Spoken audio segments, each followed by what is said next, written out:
Boys, trade update. Has this been a crazy roller coaster? Right now we're doing some cardio. Market is pretty much slowing down. A little bit of a trade update. Right now we have a very strong head and shoulders. So you can see how we have left head, right shoulder. Retested the neckline. We have confirmed rejected it after the liquidity grab, and then we've had a continuation push to the downside. And as of right now, the account is sitting at profit. A little bit, 1,100 in profit.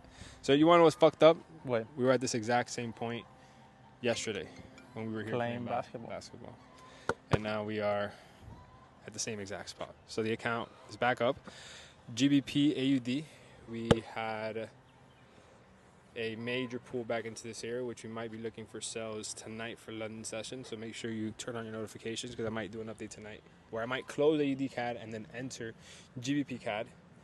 Euro GBP had the move, hit the final take profit from this area, never had the retest. Bro, we're 4 for 4 for this week. We predicted every fucking market. And then AUD CAD, we've had a massive push to the downside where we are currently creating new lows, and I am going to continue to set and forget. By the time it gets to the bottom, we should be up about 2,500 in profit, where the account would be at around $3 grand. So despite all the bullshit, we're still doing good. So I'm gonna ball this guy up right now. He's soaking all this up like a sponge, and this week when we close profitable, next week, you're taking over the ship. For sure. Good luck.